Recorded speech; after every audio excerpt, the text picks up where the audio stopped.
Boa noite a todos e a todas. Bom dia ou boa tarde, depende do horário que você está nos ouvindo nesse momento. Agora, ao vivo, boa noite. São 18 horas e 4 minutos. Nós estamos iniciando essa nossa live para discutir a situação das condições de retorno às aulas, das redes públicas, das redes privadas do Estado do Rio de Janeiro. Em todo o Estado do Rio de Janeiro, nós estamos aqui pela Federação dos Trabalhadores de Estabelecimento de Ensino, a FETERJ, que congrega todos os simples do nosso estado.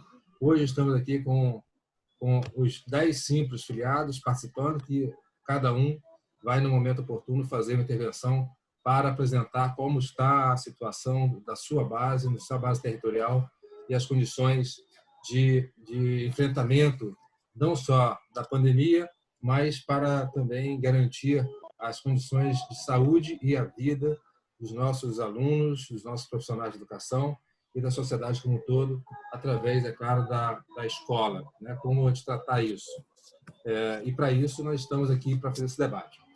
Portanto, antes de fazermos qualquer fala inicial, eu queria fazer uma saudação aqui ao nosso inesquecível professor, companheiro das lutas sociais na academia e também no meio social, professor Jorge Nassim Vieira Najjar. O professor Jorge Najjar era meu colega no Conselho Estadual de Educação, conselheiro, professor na Universidade Federal Fluminense, na educação, escritor de várias obras tratando sobre o sistema estadual, sistema público de ensino, sistema educacional, um personagem quase que insubstituível. Então, as nossas saudações de luta. Professor Jorge Najjar, presente, sempre. Bom, companheiros e companheiras, amigos que estão nos acompanhando pela live, nós estamos recebendo hoje aqui o professor Dr. Hermano Castro, que é médico pneumologista, diretor da Escola Nacional de Saúde Pública da Fiocruz, que vai estar conosco nesse momento fazendo uma intervenção. Na sequência, a gente ouve a intervenção de cada sindicato. Mas, inicialmente, doutor Hermano, queremos já agradecer muito a contribuição e a participação do senhor conosco. Nós falamos em nome dos sindicatos de professores do Estado do Rio de Janeiro, nesse momento. Aqui estão os 10 que participam da federação. Estamos extremamente preocupados com as condições de saúde frente a essa pandemia, as condições sanitárias que possam garantir o máximo possível de preservação da saúde e muito integralmente a preservação das vidas. E nós queríamos discutir isso nesse momento, discutir como está e como que a gente pode enfrentar isso nas nossas lutas, no chão da escola, na sociedade, no sindicato. E o referencial para nós precisa ser a fala técnica, a ciência. E queríamos ouvir do senhor quais são os aconselhamentos, quais são as orientações e quais são os princípios que precisam ser observados nesse momento. Então, eu passo a palavra ao professor, agradecendo a participação do senhor conosco, né? E será certamente de grande valia. Boa noite. Boa noite, doutor Hermano. Bom, boa noite a todas e todos. Mais uma vez quero agradecer o convite de poder dialogar com os professores do Estado do Rio de Janeiro, de dialogar com os dirigentes sindicais, agradecer ao Robson pelo convite mais uma vez, agradecer ao Marcelo também, que é o nosso apoiador, que está sempre junto ali, nos ajudando também. Eu acho que esse debate é um debate mais do que necessário em função do que saiu ontem, uma portaria do Estado do Rio de Janeiro. E o que eu vou tentar mostrar aqui é o que a Fiocruz já vem apontando há muito tempo, ou seja, tentando colocar a ciência como orientador para o enfrentamento de uma virose que o mundo não conhecia e que está, aos poucos, sendo descoberto. Vacina, tratamento não existe, a vacina está em andamento. A Fiocruz tem, junto com as universidades, tem apontado os rumos da pandemia e tentado orientar os governantes. Infelizmente, O Brasil hoje está numa situação dramática, triste, com mais de 100 mil mortes. Temo que a gente possa chegar até o final do ano com quase 200 mil mortes. Temo, espero que não. Mas isso tudo porque a gente não tem feito, os governantes não têm assumido o papel orientador para a sociedade, não só no distanciamento, no isolamento e nas políticas de saúde, como ela deveria ser feita, para o enfrentamento dessa pandemia.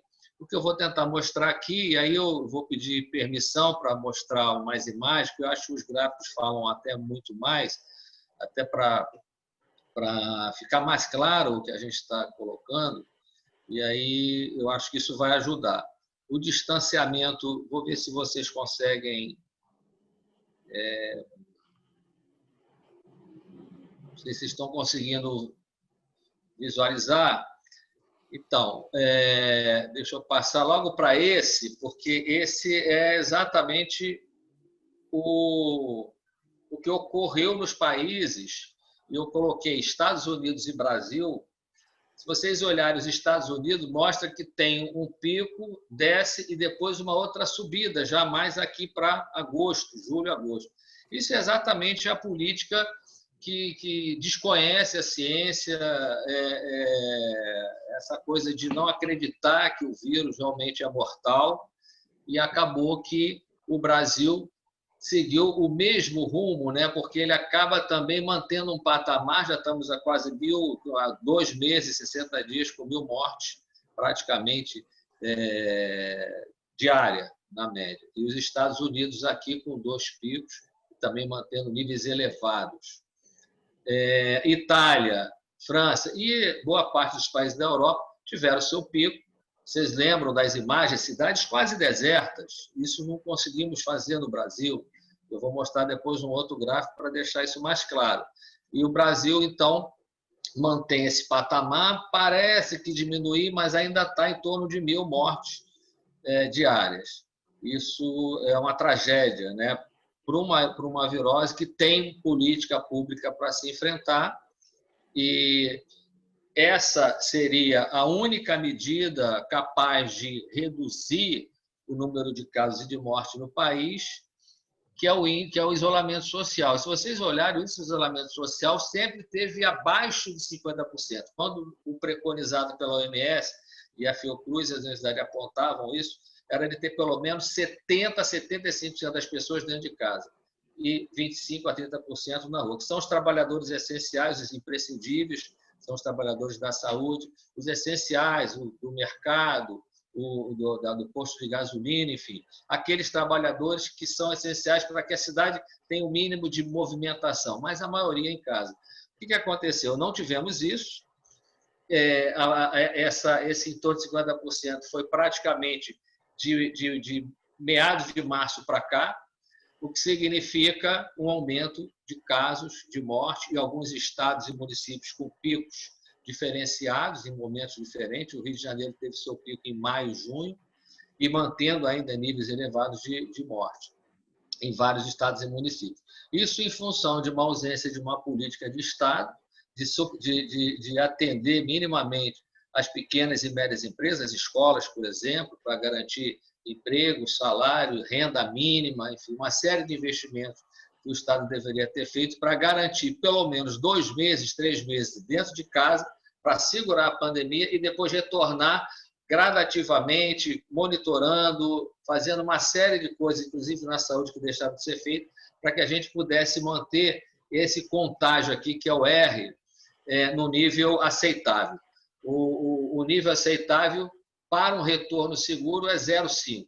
O nível agora no Brasil está em torno de 1, girando em torno de 1. Aumenta às vezes, diminui, mas sempre em torno de 1. Significa que você está mantendo um patamar de contaminação de uma pessoa para outra pessoa. Ou seja, você tem 50 pessoas contaminadas, passa para mais 50. Quando eu tenho 0,5, eu tenho 50 contaminados passando para 25. Aí eu já tenho uma descida do contágio na população. E o que a gente vê aí esse é o R de hoje, que eu peguei, 1,23, esse é um dado da FRJ. Então, ainda acima, isso no estado, ele se diferencia um pouco nos municípios. Se vocês olharem, Esse aqui é o histórico e aqui é um pouco mostrando as idas e vindas em torno de 1 no município do Rio de Janeiro. Hoje está 1,1.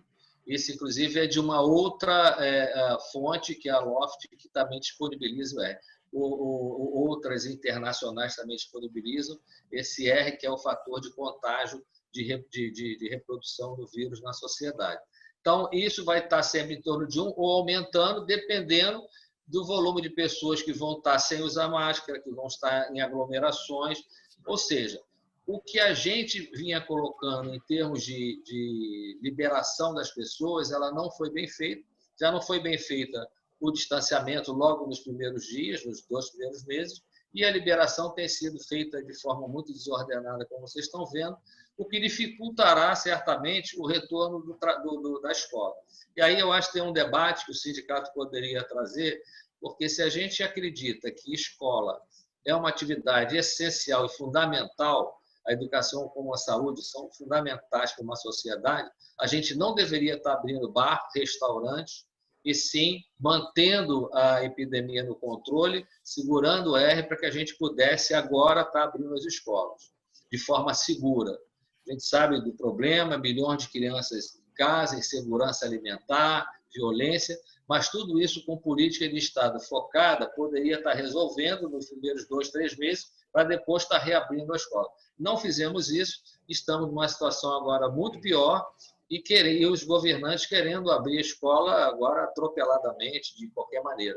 Eu vou mostrar aqui os indicadores de saúde, como é que a gente vai trabalhar, como é que a gente está propondo para que a gente tenha um retorno seguro, como a OMS orienta.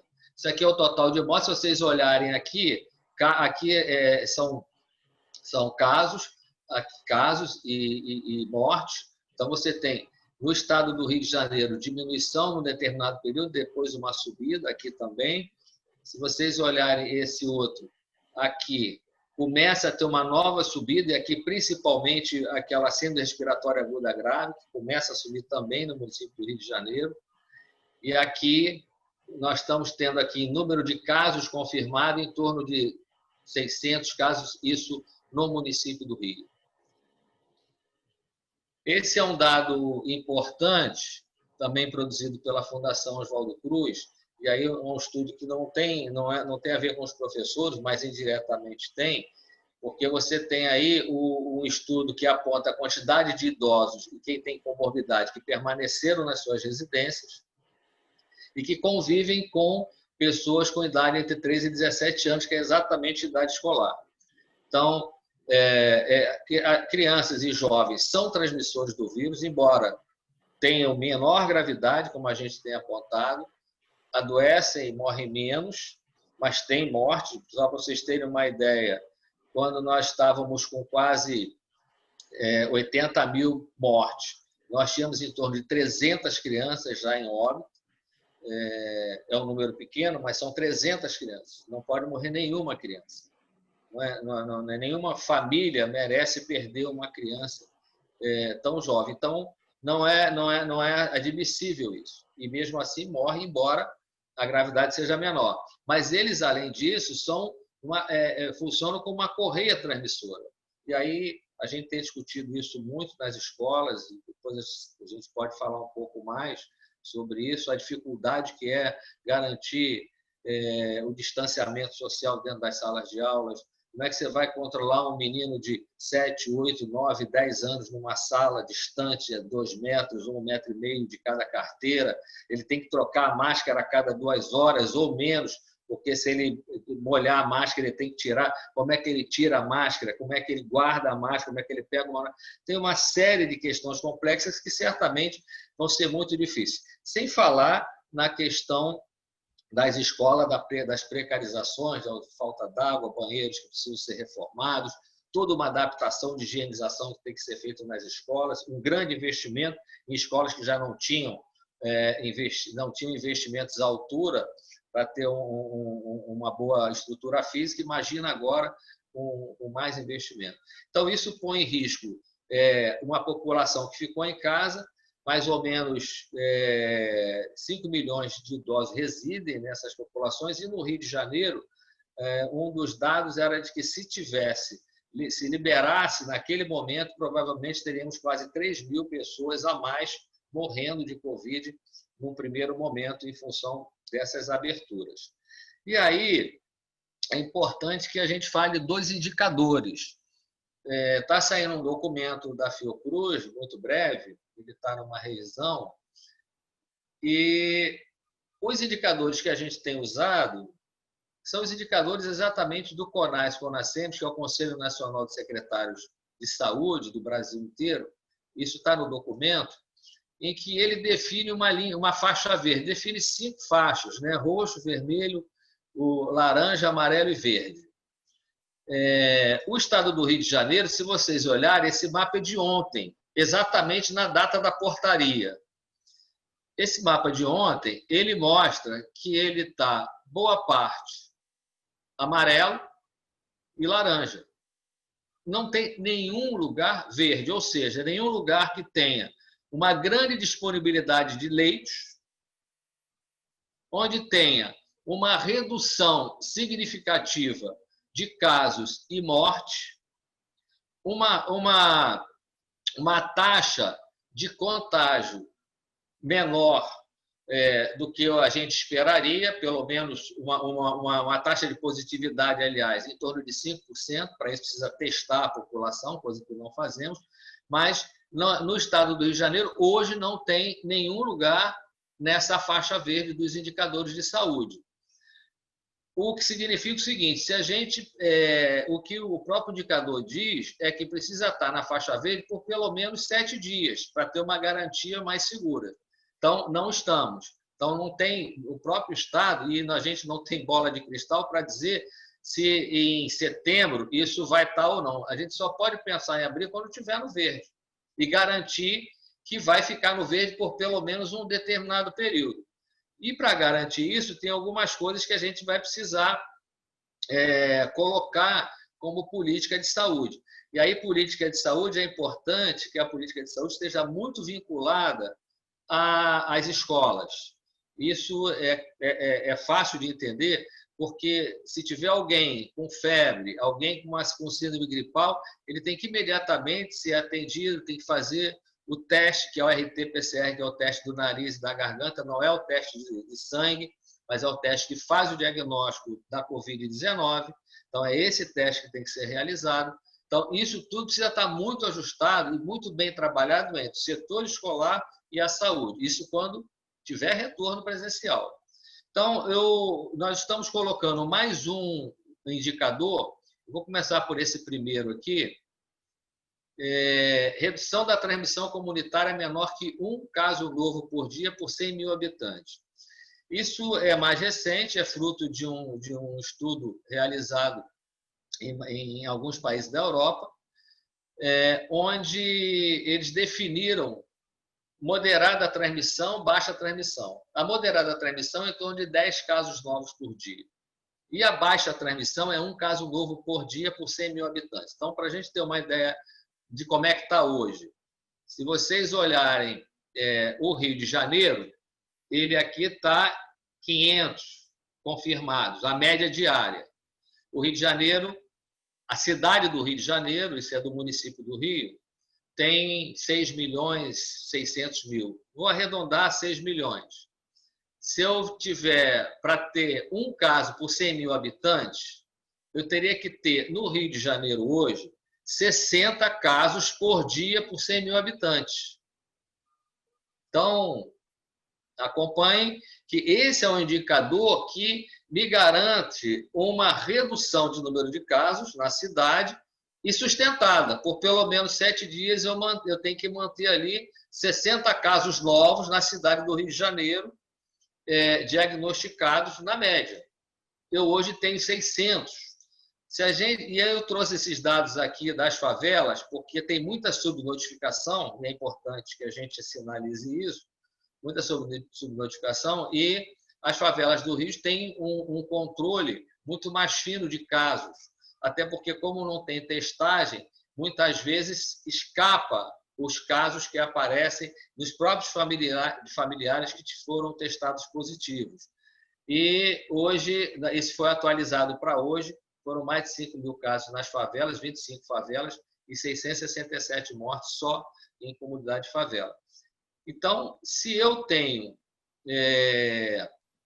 esse indicador, é só fazer a conta para o estado do Rio de Janeiro, que é muito maior, como a gente viu. Então, hoje não tem condições, por esse indicador, de pensar em abrir. Nós primeiro precisamos reduzir o número de casos para um caso novo por 100 mil habitantes. Taxa de contágio com valor de R menor do que 1. O ideal é 0,5, como eu já falei, por um período também de 7 dias. A gente tem oscilado, hoje o Brasil ficou um pouco abaixo de 1, mas longe ainda de 0,5. O ideal é que seja 0,5.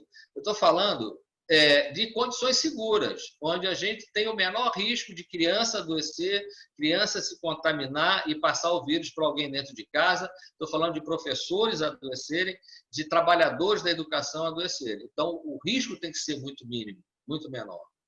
Isso que está em verde aqui é o que são os indicadores do CONAS e CONASEMS, que é número de leitos, taxa de ocupação de leitos, tem que ter 75% livre, previsão de esgotamento de leitos, redução de mais de 20% no número de óbitos. Enfim, isso são dados que o setor saúde acompanha isso muito bem e coloca lá no mapa se está verde, amarelo ou laranja. Vocês viram que o mapa está laranja e amarelo. Não tem nenhum município verde.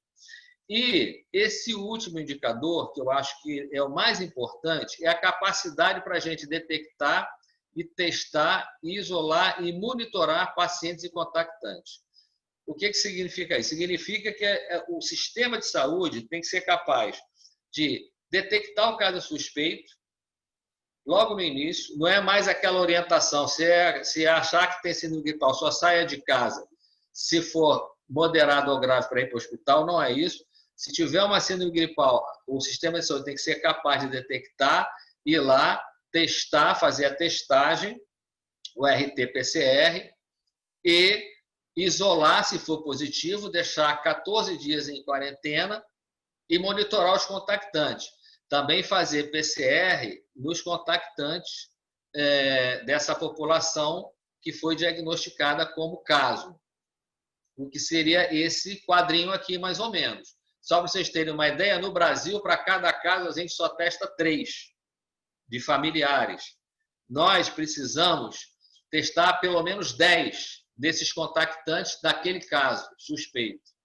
E aí você vai acompanhar. O Brasil testa muito pouco. Aqui do lado eu mostro como é que o Brasil tem testado mínimo, né? Enquanto os países na Europa é 100 por mil, a gente testa 10 por mil pessoas, 10 testes por mil. Estamos muito longe. A Fiocruz inaugurou a semana passada uma plataforma capaz de, para o Rio de Janeiro, realizar 15 mil exames por dia. Agora, para que realize 15 mil exames por dia, é necessário que o SUS esteja organizado, capilarizado, e precisamos aproveitar, é a maior fortaleza que nós temos para a sociedade brasileira, mas precisa de investimento, sempre foi subnotificado. Nesse momento, mais do que nunca, precisa de investimento para ser capaz de ter recursos humanos, recursos materiais, para, na capilaridade do SUS, poder diagnosticar os casos leves e que possa levar para um sistema de diagnóstico laboratorial que a Fiocruz hoje é capaz, junto com o LACEN do Estado. Então, esse rastreio é fundamental, é o que o OMS diz, precisamos sempre testar. Enquanto não tem vacina, a testagem é a melhor arma de você pegar o caso leve, impedir que ele saia para contaminar as outras pessoas, isso tem um impacto enorme na sociedade, e acompanhar todos os casos contactantes. O que significa aí um controle da pandemia, um controle importante que nós não conseguimos fazer no Brasil ainda e que é necessário nesse momento. É importante sinalizar que sem isso a gente não consegue controlar essa pandemia. Como é que nós vamos saber se naquele território está aumentando ou está diminuindo o número de casos? Nós sabemos que a cidade e a escola não é, eu sempre digo isso, a escola não é uma redoma, ela não está isolada. Os professores pegam ônibus. Aliás, eu estava numa outra conversa onde tinha um representante do setor privado, ele disse, mas os nossos professores do setor privado, eles têm carro, não andam de ônibus. Eu não tinha nem sabia o que responder para ele. Será que ele acha que todo professor que trabalha no setor privado é milionário, tem seu carro? Não é verdade, mas eles acham e dizem isso. Então, assim, os professores andam de ônibus, os trabalhadores da educação andam de ônibus, e a cidade está sem controle. Ela precisa controlar o sistema de transporte, que é o maior fator de disseminação do vírus. E para quem sair de casa leva meia hora ou uma hora dentro de um transporte público, o risco é muito grande. E vai levar para dentro das escolas, vai contaminar as crianças pegam transporte público, vai levar para dentro da escola, vai levar para dentro de casa. Então, você retoma uma correia de transmissão desnecessária nesse momento. Então, retomando aqui, esse indicador é fundamental, isso não está ainda nesse patamar, um caso novo por dia, e nem ainda temos nos indicadores verdes, a taxa de contágio não está em 0,5 e não temos ainda essa capacidade, aí o sistema de saúde dos municípios tem que mostrar essa capacidade de diagnosticar pelo menos 80% dos casos no município ou no território. Então, esses são os grandes indicadores, que, claro, eles são conjugados, que dão a melhor garantia. Não são indicadores inventados pela Fiocruz, isso inclusive são indicadores colocados pelo CDC americano, pela OMS, fruto de estudos científicos do mundo inteiro, e que isso se junta exatamente com essa informação como forma de reduzir a epidemia no Brasil. E aí, para ir finalizando, a abertura ou não da escola depende de uma série de indicadores, então exige um cronograma, um planejamento, aspectos locais-regionais, a epidemiologia local, a biossegurança, que tem que ser muito bem trabalhada, com monitoramento e vigilância, envolvimento da comunidade escolar, participação do território, dos professores, no planejamento, no plano de retorno. Isso pode levar 2, 3 meses até retornar. Eu queria informar para vocês que tem um manual de biossegurança que foi produzido pela Escola Técnica Politécnica da Fiocruz, Politécnica Joaquim Venâncio, está lá no site, acessem porque está muito bom. Ele está bastante específico para diferentes situações e é importante que os diretores baixem esse manual, porque ele é orientador de como deve funcionar uma escola, e a gente precisa preparar para isso. Não para abrir agora, mês que vem, mas entender como é que se deve abrir e que investimentos são necessários para a abertura. Então, para finalizar, diante desses efeitos nocivos, diretos e indiretos, sobre essa população escolar, o Estado deve ser capaz de ver políticas públicas específicas para enfrentar cada ponto de vulnerabilidade e riscos sofridos por crianças e adolescentes, professores, profissionais da educação, tais como insegurança alimentar, a questão do adoecimento mental, a questão da proteção contra as violências diversas. E aí eu chamo a atenção, a OMS chama a atenção, ficar em casa ou ir para a escola não protegem das violências, tem violências domésticas que o Estado tem que estar atento, tem que ter cartão alimentar para que as pessoas possam alimentar, não é botar a merendeira dentro da escola para se contaminar. Tem as violências nos territórios, tem as violências que as escolas enfrentam no dia a dia, quando tem, principalmente nas favelas e comunidades vulnerabilizadas. Isso é uma realidade. Como é que a gente vai fazer com as crianças quando isso acontece? Vai juntar todo mundo num lugar? Não pode mais juntar. Então, são questões que têm que ser levadas em conta no planejamento. Então, cuidar de crianças e jovens, cuidar de professores e professoras, e todos os trabalhadores da educação é necessário, e retornar às atividades com muita segurança para todos. Professores, adolescentes, crianças, trabalhadores da educação, gestores e a sociedade como um todo, sociedade de um modo geral. Para isso, o que está sendo feito, a forma como está sendo aberta, está sendo realmente com uma ausência e falta de compromisso com a vida, com a preservação da vida, como a Fiocruz sempre se coloca ao lado dessa preservação da vida para todos. Obrigado, espero ter... Eu fiz uma apresentação gráfica porque isso eu acho que ajuda uma compreensão, ajudou a ter uma clareza melhor do que a gente está falando. E fico aqui à disposição aí para as perguntas, alguma coisa, alguma dúvida que tenham, fico aqui à disposição. Bom, obrigado, doutor Hermano é um médico pneumologista, diretor da Escola Nacional de Saúde Pública, da Fiocruz, está aqui conosco fazendo essa parte da informação da ciência, porque nosso referencial é a ciência, né?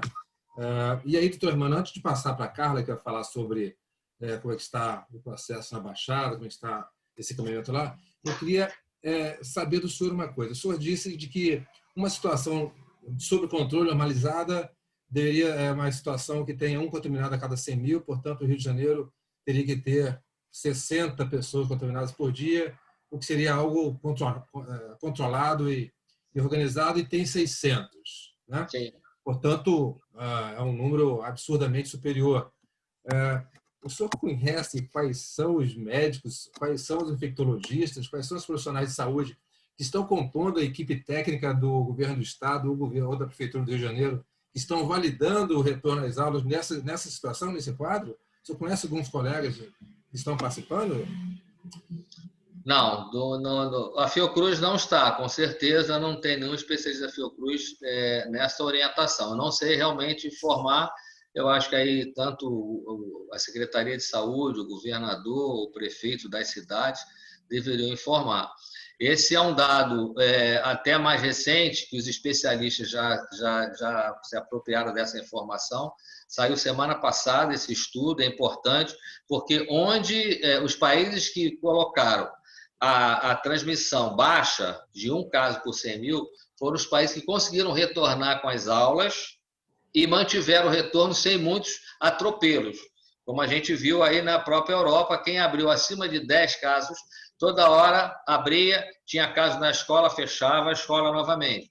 Israel é um exemplo de que abriu abruptamente, não só escolas, mas outras atividades, rapidamente subiu de novo a pandemia em Israel e ultrapassou o primeiro pico, como aconteceu nos Estados Unidos, que vocês veem que tem uma cova, diminui e depois sobe e é maior do que o primeiro. Isso é a total ausência de política com orientação científica para abertura. Não pode abrir atabalhoadamente, como diria popularmente, não pode abrir de qualquer maneira. E não é qualquer coisa que se deve abrir. Eu acho que tem questões que a gente tem colocado. Se começar a abrir sem pensar no que é essencial, a gente tem que abrir aquilo que é necessário e essencial. E não shopping center ou uma série de outros bares e restaurantes sem necessidade. A gente sabe da crise econômica, mas, de qualquer maneira, o Estado tem que aportar nesse momento, como os países fizeram, dar o suporte por um período de 2, 3 meses para poder garantir as pessoas em casa e a economia segura. É um falso dilema entre saúde e economia que foi criado nesse país desnecessariamente. Doutor Hermano, eu estou como profissional de saúde, concordo com a nossa lógica dos professores de que o que devemos fazer agora é preservar vidas e não interesses econômicos. Sim, preservação da vida. Aliás, a gente tem remédio para tudo, tem remédio para a economia, só não tem remédio para a morte. Isso a minha avó já dizia, isso é um conhecimento popular, todos sabemos. Ótimo. Você que está chegando agora aqui, acompanhando nossa live, nós estamos aqui, a FETERG, a Federação dos Trabalhadores de Estabelecimento de Ensino. Nós estamos recebendo o doutor Hermano para conversar um pouco conosco e vamos ouvir os sindicatos, os seus representantes de cada sindicato filiado. Somos 10 simples de todo o estado do Rio de Janeiro. Estamos aqui fazendo essa discussão sobre as condições de preservação da vida. Então, agora nós vamos ouvir um pouco sobre a situação em cada região do estado, através dos representantes dos síndicos, dos simples. Nós vamos começar por uma ordem alfabética dos nossos sindicatos, pela Baixada, e a professora Carla Reis, que está aqui representando o Simples Baixada, vai fazer uma abordagem sobre como é que está o quadro na Baixada. Carla, como é que o Simples Baixada está acompanhando essa luta pela preservação das vidas? Boa noite. Nós aqui do Simples Baixada estamos buscando as fundamentações com as bases vindas do governo do Estado, que vem traçando, o reinício das aulas. E a partir desse declínio que vem ocorrendo no nosso Estado, é que estamos possibilitando, sim, o possível retorno, porém, de forma gradual, de acordo com as adaptações e obedecendo todos os protocolos de segurança e, principalmente, tendo certeza que teremos a vigilância e o monitoramento desses protocolos. Na próxima semana, o nosso sindicato, estamos procurando realizar uma assembleia, né, com os nossos professores da base, para escutar e discutir acerca desse assunto. Por quê? O objetivo principal do Simpro Baixada é preservar as vidas. E nada mais justo do que a gente escutar os professores, trabalharmos juntos procurarmos uma maneira para solucionar esse problema que enfrentamos atualmente. Ok? A luta se faz juntos e ouvindo, né? Preservar a vida é fundamental. Na sequência, Simpro Campos, está aqui conosco a doutora Anaiase Gonzalez, que é consultora jurídica do Simpro e uma pessoa da militância junto com os professores, e que vai estar fazendo uma abordagem aqui sobre como está o quadro de Campos dos Goytacazes, região, doutora Anaiase. Boa noite a todas e todos. É a Anaiase mesmo. Boa noite a todas e todos. Em Campos, a situação é um pouco diferente da região metropolitana, porque agora há uma tendência da interiorização da doença, né? Enquanto na capital e nas cidades vizinhas atingiu um certo platô, um platô relativamente alto, em Campos e aos redores a situação ainda se encontra bem crítica, né? E o problema é que a portaria estadual ela não considerou essa interiorização da doença. Ela está tratando o estado como um só, não considerou as particularidades de cada região, né? Campos, por exemplo, a gente tem população de 500 mil pessoas, uma estrutura geográfica que há muitas cidades vizinhas que dependem, né? Pessoas que trabalham, vão em volta todos os dias, né? Então, há uma grande circulação de pessoas nas cidades vizinhas, né? E, consequentemente, essas cidades vizinhas estão com um número de contágio altíssimo. E, paralelo a isso, a estrutura dessas cidades vizinhas é menor, né? O acesso ao sistema de saúde é precário, então acaba sobrecarregando o sistema de saúde de Campos, né? Por conta da quantidade de leitos dessas cidades vizinhas. Em Campos, a gente tem o boletim de ontem, né, que o de hoje não tinha saído na hora da reunião, 4.032 casos confirmados e 266 óbitos, que é o maior número de óbitos da cidade do interior, né? E por isso que Campos ainda se encontra na faixa amarela, no nível 3, com índice de contágio altíssimo. Então, diante de todas essas considerações, não verificamos a possibilidade de retorno agora, né? Pela preservação da vida dos trabalhadores e dos pais dos alunos, né, dos familiares, não é seguro. O sindicato não recomenda o retorno agora. Ótimo, doutora Anaiase. Obrigado pela participação. Vamos receber o companheiro Ricardo, do Simpro Friburgo. Rico, como é que estão as coisas para aí, professor? Liga o seu microfone, Rico. Alô, Ricardo. Está me ouvindo, Ricardo? Bom, boa noite, companheiros e companheiras. O Simpro de Nova Friburgo. Sou eu? Não. Sim. Fica à vontade, você mesmo. Tem participado já há bastante tempo, junto com o Fórum Sindical e Popular de Friburgo, que reúne os vários sindicatos de trabalhadores daqui, contra as tentativas, né, de uma abertura irresponsável que acabou acontecendo. Nós atuamos de forma muito firme junto com os sindicatos e produzimos documentos, cartas contrários à abertura do comércio e de setores não essenciais. No entanto, o prefeito aqui seguiu a pressão, né? Respondeu à pressão dos comerciantes. O resultado disso é que nós temos o crescimento, né, exemplo do que está acontecendo em Campos, dos casos de contaminação do Covid e de mortes. Nós temos 88 mortes oficiais em Friburgo e, nas últimas 24 horas, 100 novos casos da doença, o que é extremamente preocupante.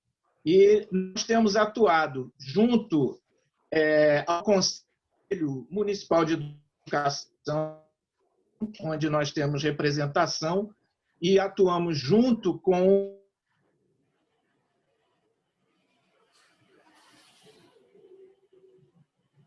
Estamos tendo um pouquinho de problema de áudio do Rico, mas o professor Ricardo... mas faz parte da tecnologia, né? Ricardo, parece que caiu a conexão do Ricardo, e depois ele volta para concluir a fala dele por Friburgo.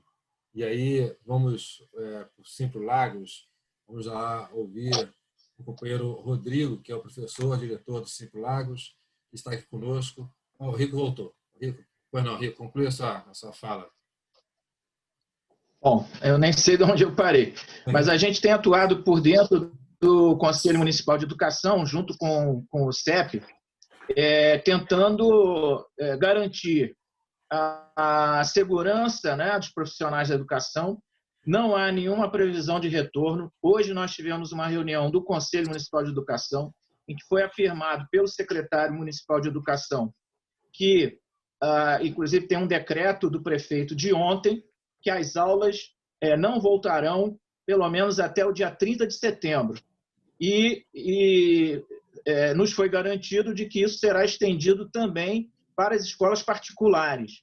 Há uma pressão da parte de várias escolas particulares para que abra, mas nós temos mantido um diálogo com o Cinep local e já fizemos reuniões e está previsto que a gente, antes de qualquer previsão de retorno, que na nossa ideia não há a possibilidade de qualquer retorno por agora, que haja uma discussão sobre os protocolos de segurança. Então, nós temos essa atuação, principalmente por dentro do Conselho, também através da imprensa, né, através das redes sociais, e no contato permanente com os nossos colegas nas escolas, até mesmo para além dessa questão, né, do retorno às aulas, para a garantia dos direitos dos professores, que logo após a decretação da pandemia houve uma ação muito incisiva da parte dos patrões para exigir, né, a produção de vídeos, as aulas remotas, e a gente teve uma atuação importante e conseguimos, de alguma forma, impedir essa superexploração, né? Mas é um trabalho cotidiano e a gente tem essa parceria, essa aliança com o CEP, né? E conseguindo, inclusive, manter que não haja esse retorno às aulas presenciais tão cedo nas escolas públicas e privadas e também com os outros sindicatos trabalhadores aqui de Friburgo e da região.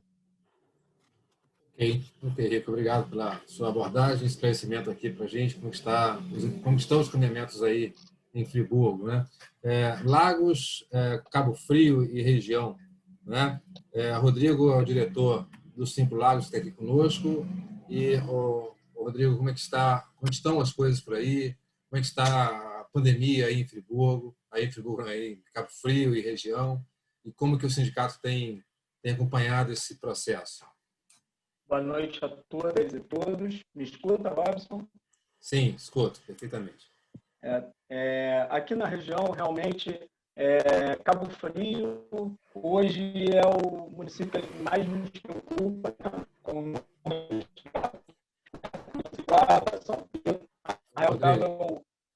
Oi, pode... O seu áudio não está muito bom, está picotando muito. Talvez fale mais próximo do microfone, aqui fica melhor. Isso. Então, vou tentar melhorar aqui. Aqui na nossa região, Cabo Frio é o município que mais nos preocupa no número de casos confirmados, né? Arraial do Cabo foi o município que mais se garantiu assim, com barreiras. E com isso a preocupação ficou um pouco menor, né? Mas na situação da reabertura das escolas, as escolas nos consultaram, pesquisas com os pais, né?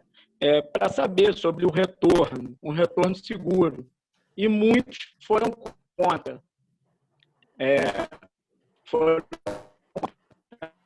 Então, isso, agora com o novo decreto do governador, nos gerou muita preocupação. Da nossa região de base podem acompanhar a ideia do governador. Tá? Isso nos preocupa muito. E o Simpro está sempre, né, com as causas legais das escolas, com os direitos, para segurá-los. Tá? É esse nosso trabalho hoje, que nós estamos desenvolvendo. Ok. O seu áudio não ficou 100% não, mas deu para acompanhar a sua fala. Mas confesso que ficou um pouquinho prejudicado por conta da qualidade do áudio. Mas, enfim, deu para acompanhar, Rodrigo. Quer completar alguma coisa, Rodrigo? Não, sim, obrigado. Obrigado a todos e todas. Ok. Macaé é um Simpro também próximo ali de Lagos, né? Está ali entre Campos e Cabo Frio. Macaé é um sindicato importante da nossa base. E está aqui conosco o diretor Fábio, que é do Simpro Macaé. Então, Fábio, queria que você fizesse a abordagem aí, como é que está esse quadro, como é que vocês estão se organizando nesse enfrentamento político, social, econômico, né, e sanitário, acima de tudo. Sim, boa noite a todas e todos. Nós aqui do Simpro Macaé região temos uma situação que é um pouco complicada, porque nós temos 8 municípios na base e Macaé está em bandeira verde, enquanto que os outros estão em bandeira amarela. E até pouco tempo, Rio das Ostras e Casimiro de Abreu estavam em bandeira laranja. O que acontece? Macaé até tem condições de atender, né, parte da população, mas como é um município maior, ele acaba recebendo, assim como acontece com Campos, pessoas vindas de outros municípios. Então, nós aqui do Sindicato Simpro Macaé região, não recomendamos o retorno às aulas nesse momento. A gente entende que podem ser estabelecidos protocolos de higiene, mas a gente acredita que o melhor protocolo, nesse caso, é viver. Então, não é hora de voltar. A gente precisa ter, né, saúde, a gente precisa ter segurança sanitária para que a gente possa, sim, aí voltar ao nosso trabalho, voltar com as crianças, voltar com os adolescentes. Penso que a gente pode, preservando a vida, a gente vai com certeza ter um bom retorno no momento oportuno. Mas nós julgamos não ser esse momento agora. Certo? Então, por mais que a gente tenha essa pressão vinda por parte de donos de escola, a gente tem que entender que não é o momento para fazer esse retorno. Com certeza, esse não é o momento. Temos mais de 111 mil mortos, certo? São muitas mortes. Isso levando em consideração o que o doutor Hermano falou sobre as subnotificações. O número de mortes pode ser ainda maior do que esse. Não é o momento para a gente voltar. O Simpro Macaé região não recomenda o retorno às aulas nesse momento. Era isso que tenho a falar em nome do Simpro Macaé região. E a gente, nesse momento, pensa que o melhor protocolo, como eu falei, é viver. Obrigado. Obrigado, meu irmão. Para que você que está chegando agora, participando da nossa live, nós estamos aqui pela FETERJ, Federação dos Trabalhadores do Estabelecimento de Ensino do Estado do Rio de Janeiro, com os 10 Simpros que compõem a nossa base e são filiados. Estamos recebendo conosco aqui hoje o doutor Hermano, que é médico pneumologista e diretor da Escola Nacional de Saúde Pública da Fiocruz, que fez já uma abordagem inicial, dando a parametrização técnica dessa temática que a gente está tratando aqui, que é a pandemia, e como tratar isso frente ao nosso cotidiano escolar. E daqui a pouquinho o doutor Hermano vai fazer mais uma interação conosco, mas nesse momento nós vamos estar convidando aqui o Simpro Niterói, o professor Sérgio aqui conosco.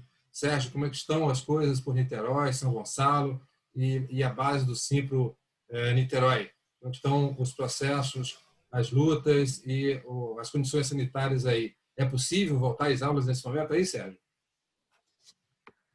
Primeiramente, boa noite a todos e a todas. Eu estou aqui representando a diretoria colegiada do Simpro Niterói Região, que abrange os territórios de Niterói, São Gonçalo, Itaboraí, Maricá e Tanguá.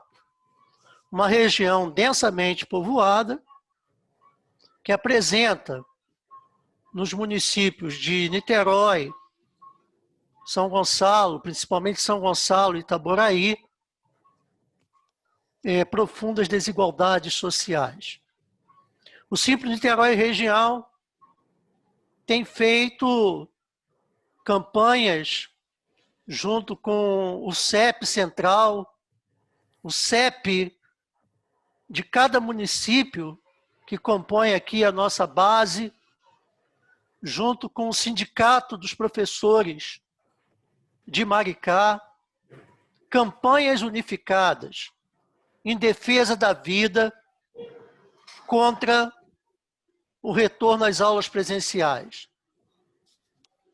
Colocamos outdoor, carro de som, fizemos várias atividades, promovemos, através da iniciativa das comissões de Educação e Saúde da Câmara de Niterói, uma audiência pública para questionar o apressado protocolo de volta às aulas presenciais, aprovado pelo Conselho Municipal da cidade de Niterói.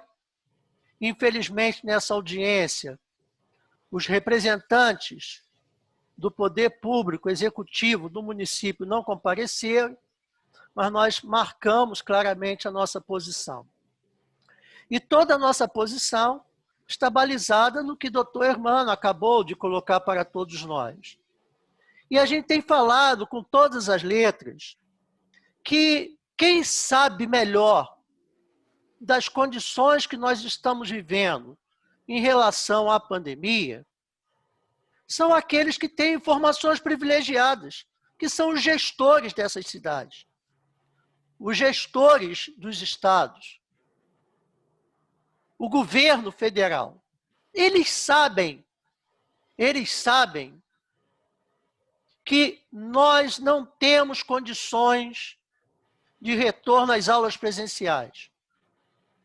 A gente tem feito esse debate e tem colocado a responsabilidade nas mãos desses governantes que estão apostando numa lógica de mercado e não defendendo a vida do povo trabalhador brasileiro, daqueles que estão em condições mais vulneráveis na nossa sociedade. Nós estamos enfrentando essa lógica negacionista desse inonimável governo federal, um governo que promove, sim, o genocídio no conjunto da sociedade brasileira. Por isso que a gente tem demarcado também uma posição de fora governo genocida, fora governo negacionista, fora governo que despreza a vida do seu povo. Um governante que não valoriza o seu povo e o despreza não merece ser governo de um país. Nós estamos fazendo um trabalho na base e nós temos o entendimento que a sociedade brasileira deveria agradecer aos profissionais de educação em luta para que as aulas presenciais não voltem, para que as redes continuem sem aulas presenciais, pelo entendimento de que nós não estamos só nessa luta em defesa dos interesses dos profissionais de educação, mas sim do conjunto dos trabalhadores, do conjunto da sociedade brasileira, principalmente daqueles mais vulneráveis. Porque nós sabemos o que representa o retorno às aulas presenciais e o que isso vai acarretar para os profissionais da saúde, principalmente os profissionais que estão na frente de luta contra a pandemia, que são os profissionais da saúde pública. E amanhã, dia 20, nós vamos estar numa campanha pelas redes sociais, manifestando a nossa posição aqui na região, junto com o CEP, contra essas medidas absurdas e irresponsáveis que se vendem a uma lógica de mercado e que querem o retorno às aulas presenciais. Obrigado, Sérgio. Eu é que agradeço e espero de cada sindicato da base dessa federação uma atitude firme de luta contra essas aulas presenciais. Um abraço a todos. Um abraço, Sérgio. Obrigado. Nós ainda vamos ouvir o Sindicato Norte-Noroeste, Petrópolis, Rio de Janeiro e Teresópolis na sequência. Mas o doutor Hermano, que está aqui conosco ainda, vai precisar sair daqui a pouco, né, para um outro compromisso. E vamos fazer agora uma questão para o doutor Hermano, para ele poder refletir junto conosco aqui. Doutor Hermano está nos ouvindo? Para a gente poder agradecer a participação do doutor Hermano e continuarmos na nossa live. Doutor Hermano, o Datafolha publicou ontem uma pesquisa apontando que 79% das famílias, dos entrevistados, entendem que o retorno das aulas irá agravar profundamente a pandemia. Ontem, também coincidentemente, aliás, hoje, né, o governo do estado publicou um decreto já estabelecendo datas para retorno, mesmo sendo um retorno cheio de questões colocadas. Ontem eu estava participando de um outro evento onde a máxima que estava sendo discutida é sem vacina, sem aula presencial. Volta às aulas só com vacina. Vacina, a expectativa é 5 a 6 meses, mais otimista seria isso. Eu perguntaria ao senhor, existe algum caminho do meio entre sem vacina, sem retorno, e entre a decisão de retornar agora, já em setembro, do ponto de vista da ciência, do ponto de vista quais seriam as condições possíveis para a gente poder, mesmo com essa aceitação, desse entendimento da sociedade, 79%, segundo a pesquisa da Datafolha, acredito que agrava a pandemia e aumenta o número de mortes. O governo está propondo o retorno às aulas. E há um entendimento e uma máxima já sendo construída, uma narrativa construída por nós mesmos, é claro, sem vacina, sem retorno. Existe algum caminho do meio à luz da ciência?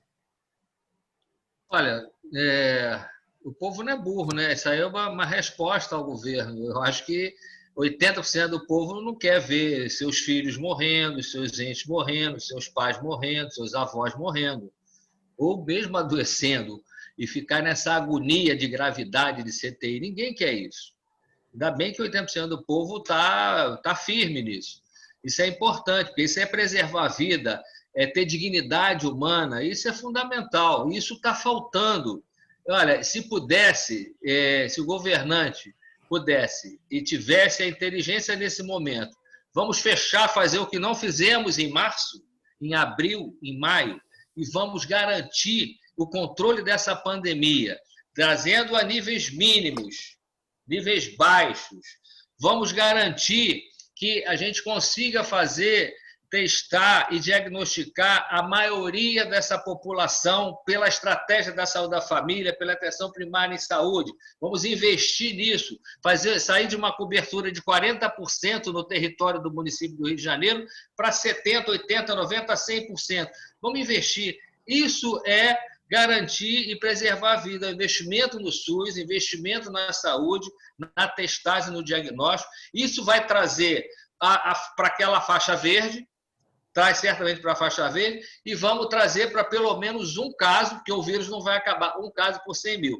Isso, nós estamos dizendo, não é meio do caminho. Isso é o que precisa ser feito para que não tenha meio do caminho, porque meio do caminho significa que vai morrer gente.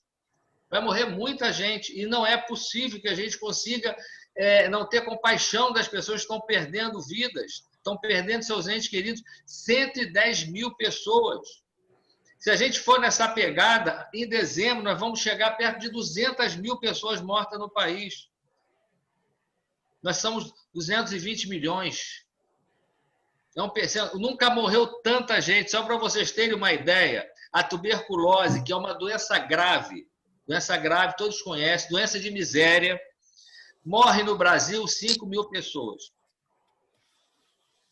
5 mil pessoas por ano. Quando morreram 100 mil pessoas, significa o seguinte, que mais ou menos nós matamos, com relação à tuberculose, em 8 meses, aliás, em 6 meses ou menos, o que a tuberculose levaria 20 anos para matar. É disso que a gente está falando, não estamos falando de outra coisa. Nós estamos falando de uma doença que, por uma única causa, que é o coronavírus, está ceifando milhares de vidas.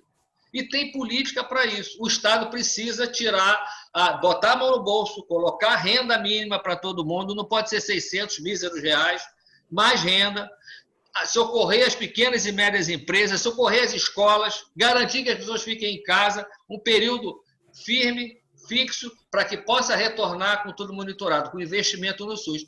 Essa é a fórmula, esse é o caminho, não tem outro. Qualquer outro caminho, ou meio do caminho, nós vamos sofrer. E vamos ter gente morrendo, vamos ter gente sofrendo. Ainda para aproveitar a participação sua conosco, tem um problema colocado, que a gente chamaria, foi colocado um bode na sala. Determinaram pela legislação que está publicada, que é decreto, que a escola privada pode retornar 15 dias antes, a escola pública 15 dias depois. Do ponto de vista da ciência, onde está ancorada essa decisão? Não, isso não tem o menor cabimento, isso. Ou você volta às escolas. Aliás, isso é aumentar o fosso da desigualdade, né? A pandemia da miséria e da desigualdade que a gente já enfrentava, uma política dessa aumenta mais. Como se a cidade fosse diferente. É a mesma cidade. Onde tem uma escola privada, tem a menos de 1 quilômetro uma escola pública na cidade, seja próximo ou não, mas a cidade é a mesma. Então, as crianças das escolas privadas e professores vão estar sob risco. Eu não sei exatamente qual é a intencionalidade, a não ser atender determinados setores econômicos. Mas, certamente, os pais de alunos que ouvem a ciência não cairão nessa cantilena, como não caiu no primeiro momento que abriram e permitiu. E isso é uma outra coisa. Botar responsabilidade nas famílias. Alguns municípios e estados têm feito isso. Como a família, ela tem que ter responsabilidade. Não tem que ter, essa responsabilidade é do Estado, não é da família. Eu vou autorizar meu filho para a escola. Por que eles fazem isso? Porque se a criança tiver uma doença grave, vai responsabilizar o pai e a mãe porque levou à escola? Não, o Estado, isso é um crime, o Estado não pode fazer isso. É a responsabilidade do Estado garantir a vida das pessoas, garantir uma educação adequada para todos, não pode ser para parte da população, tem que ser para todos. Isso está completamente errado, isso é ir na direção e aumentar o fosso da desigualdade social no país. Não é uma medida de um bom governante. Além de botar em risco as famílias que têm filhos em escolas privadas. Então, nem abrir nem privado nem público. Abrir quando tiver garantias seguras. Tá, obrigado, doutor. Obrigado mesmo, doutor Hermano. Doutor Hermano é médico, epidemiologista, diretor da Escola Nacional de Saúde Pública da Fiocruz, Escola Sérgio Arouca, não é isso? Escola Nacional de Saúde Pública Sérgio Arouca, da Fundação Oswaldo Cruz. Quero colocar a escola à disposição. Na verdade, é uma escola de saúde, mas somos também todos professores. Eu, como diretor de uma escola, também sou médico, mas sou professor. Fazemos formação de pós-graduação, formação da atenção primária em saúde, Da Fiocruz tem uma escola politécnica de ensino médio também, com professores. Uma das coisas que a Fiocruz faz, a ciência ela está muito ligada à formação e à geração de conhecimento. Não tem como apartar uma coisa da outra. Então, a Fiocruz, além de produzir ciência, de construir essa ciência que eu acho maravilhosa, que o Brasil tem nas universidades, e é preciso investir, porque só o público é capaz de fazer isso, nós também temos as bancadas, temos fábrica de vacina, fábrica de remédio e temos as escolas de formação. E colocamos à vontade, gostaria de que antes do senhor saísse, desse um tchauzinho. Chama para a fala e vamos ouvir, tá bom? Vamos ouvir a professora Jacimar, que falando pelo Simples Noroeste. Antes de eu dar o tchau, o senhor vai ficar mais um pouco, na hora que der o tempo do senhor aí, o senhor pode abrir o microfone para fazer a despedida ou o senhor quer fazer agora? Não, eu já estou saindo. Tá bom. Então, registro novamente o nosso agradecimento pela participação. Quero deixar aqui o meu abraço a todos e contem aqui com o apoio, cooperação da Fundação Oswaldo Cruz naquilo que vocês precisarem, que a sociedade pedir. Muito obrigado. Os nossos aplausos de agradecimento ao senhor e à Fundação Oswaldo Cruz, porque essas informações técnicas, a informação da ciência, é que norteia o nosso trabalho, a nossa luta e a nossa narrativa. E, felizmente, a sociedade está respondendo positivamente, dado a pesquisa da Datafolha de ontem, que 80% das famílias entendem, dos entrevistados entendem, que voltar à aula agora é agravar a pandemia, é aumentar o número de mortes. Muito obrigado, doutor Hernani, que a ciência possa ser o norteador da nossa luta. Obrigado. Obrigado. Vamos ouvir, então, a Jacimar, que é diretora do Simpro Norte e Noroeste Fluminense, uma região de 15 municípios na base. Jacimar, como é que você narra a situação, como é que está a pandemia em Itaperuna e cidades vizinhas? Liga seu microfone, Jacimar, por favor. Jacimar, seu microfone está desligado. Está desligado, Jacimar. Vai na tela e liga ele aí, que está desligado. Jacimar, vai na tela e liga o seu microfone, que está desligado. O Gaba, alguém da assessoria técnica consegue ligar o microfone da Jacimar? Toca na tela, Jacimar, para ligar o seu... Isso. Agora melhor. Companheiros e companheiras, cumprimentar o doutor Hernani, embora sabemos que tinha outro começo, mas ficamos muito felizes em vê-lo. E eu gostaria de começar passando aos companheiros informação que saiu ontem no site local, pesquisa publicada, dando informações de 13 secretários de saúde do Noroeste Fluminense. E essa informação informa os contaminados que alcançou nossa região 8.000 pessoas. E isso é um dado agravante. E nós, com esses dados, o Simpro Noroeste já vinha acompanhando os dados, nós estamos trabalhando no sentido que a notícia recupera vidas. Baseado nesses dados, vem trabalhando incansavelmente, enviou ofício às faculdades do Noroeste, pedindo de contingência. Estamos trabalhando no sentido de acompanhar o grupo de risco e tem as escolas particulares que vêm insistir no retorno. Tirei o meu fone. Melhorou, companheiro? Melhorou o som? Assim fica melhor, Jacimar. Deixa o microfone solto, porque o áudio estava picotando muito. Pode continuar a sua fala. Melhorou. Melhor. Então, nós estamos trabalhando, enviando ofícios às instituições de ensino que, infelizmente, retornaram com as práticas, colocando em risco não só a vida dos professores, como também a vida dos alunos. Essas faculdades tornaram com as práticas na área de saúde, medicina, enfermagem, fisioterapia, e os professores têm denunciado, nós estamos tomando as providências necessárias. O simplesmente não é hora de voltar, estão aí acompanhando a sinalização da área de saúde, tanto municipal, estadual e nacional. E sabemos que temos que esperar. Ok. O som ficou um pouquinho prejudicado, Jacimar, mas deu para ver que o Simpro Norte Noroeste está atuando aí junto com o Estúdio de Saúde. Eu acho que até caiu a conexão da Jacimar agora. Mas eu acho que deu para encaminhar ou entender de que o Simpro Norte Noroeste, a Peru da região, estão todos envolvidos na defesa da vida e da vida dos professores e alunos. Vamos ouvir o nosso companheiro de Petrópolis, que está aqui para abordar conosco, o companheiro Gross. Gross, abre seu microfone e pode nos apresentar como é que estão os encaminhamentos aí em Petrópolis, situação sanitária, atuação do sindicato e as lutas de Petrópolis. Boa noite a todos e a todas. Eu estou com um problema aqui de fase na minha eletricidade, ainda bem que não desligou a internet, parece que eu estou numa boate. Mas está vendo a sua barra perfeitamente. Mas o importante é a voz. Eu gostaria de começar... houve algum problema aí? Pode falar, estamos te ouvindo bem. Eu gostaria de começar dizendo que o Simpro Petrópolis e região é terminantemente contrário ao retorno dos professores, alunos e funcionários às salas de aulas, antes da aquiescência das autoridades de saúde em toda a nossa base territorial.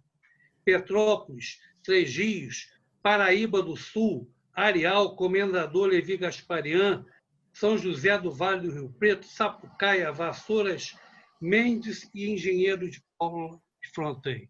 Somos completamente contra o retorno das aulas, sem a segurança total para os professores, funcionários e alunos.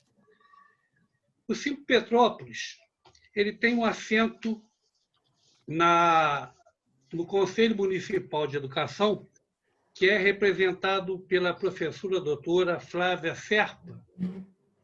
E o nosso Conselho Municipal de Educação é também contra ao retorno das aulas sem normas de segurança.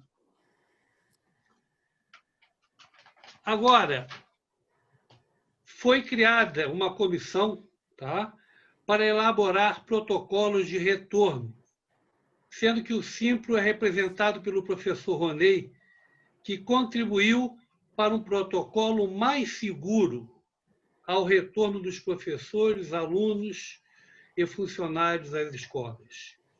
As sugestões foram as seguintes: estender o direito ao ensino remoto ao professor que não é do grupo de risco, mas que tenha sob sua tutela em sua residência alguém com comorbidade. Eu acho isso fundamental. Dar ao estudante que não for do grupo de risco, mas que tenha em sua residência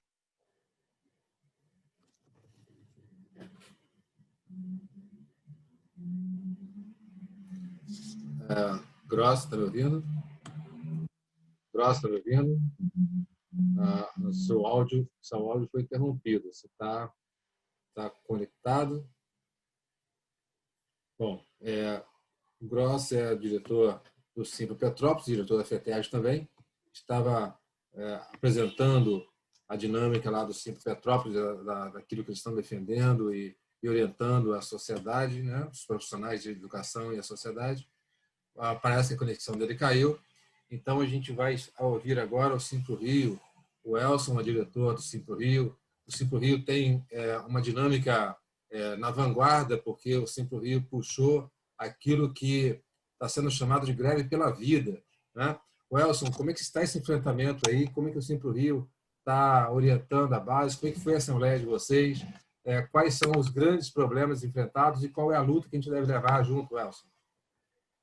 Boa noite aí a todos os companheiros e companheiras que estão aí presentes aqui na sala, os colegas, né, companheiros aqui dos sindicatos da base da FETERJ, o Robson, né, da coordenação da FETERJ também, ao companheiro Gaba aí, Marcelo Gaba, que está nos ajudando, o Rafael também, que está no suporte aí da nossa transmissão. Agradecer a todos e agradecer a participação dos colegas, né, que estão nos vendo aí e até pais, com certeza, também estão nos acompanhando, a sociedade em geral, vendo esse debate que nós estamos fazendo aqui. Lembrando, né, Robson, que esse nosso debate está sendo gravado e depois a gente tem que espalhar esse debate, principalmente a fala do doutor Hermano, para levar à sociedade aquilo que os governos não querem ouvir, né? Por isso que a Fundação Oswaldo Cruz não está em todos esses comitês científicos, né, das prefeituras ou dos governos do Estado. Isso é um crime lesa pátria, não botar a instituição como a Fundação Oswaldo Cruz nesses comitês, nesses grupos científicos, né, que dariam esse suporte para as soluções de retorno ou não das atividades na sociedade. O Simpro Rio ele vem ao encontro do que a sociedade diz. Você foi muito feliz quando fez a pergunta ao doutor Hermano sobre a questão da pesquisa do Datafolha. Nós aqui estamos indo ao encontro da opinião da população. Nós estamos indo ao encontro da opinião do Ministério Público, ao encontro da opinião da Defensoria Pública, estamos indo ao encontro da opinião dos pais e mães que não querem o retorno das atividades presenciais. Ou seja, nós estamos concordando com isso tudo. Só quem não está concordando com isso são os governos e são os empresários. Esses não concordam com isso, porque eles querem que tudo pareça normal para que, num momento desse de pandemia, de contaminação e morte, o comércio continue normal. Só que, infelizmente, e eu digo isso mesmo, infelizmente, abrir a escola não é a solução. Assim como não está sendo abrir o bar, abrir o shopping, abrir tudo aquilo que estava fechado e que agora está fazendo com que a pandemia venha a crescer novamente. Aquilo que hoje nós estamos colhendo o fruto da mal ou bem feito isolamento social de 2 meses atrás, 3 meses atrás, quando realmente houve um fechamento um pouco mais sério. Então, agora é o resultado daquele fechamento lá de trás. Então, a abertura que está sendo feita agora, ou melhor, já não está sendo agora, principalmente aqui no Rio de Janeiro, já está sendo feita há mais de um mês. Vai ser observado o retorno dessa pandemia, e não é ser trombeteiro do apocalipse, não. É o resultado que vai ser levado mesmo. O vírus é que diz isso. Não adianta protocolo, não adianta regra de ouro, não adianta nada disso se não combinar com o vírus. E as pessoas estão achando que estão combinando com o vírus. Por isso que aqui no município do Rio de Janeiro, na base estendida, nós estamos em greve pela vida. No Rio de Janeiro, desde o dia 4 de julho, que foi a nossa primeira assembleia unificada de todos os profissionais, todos os professores da rede privada, tanto da educação básica quanto do ensino superior, nós decretamos a greve pela vida, ou seja, não as atividades presenciais das escolas.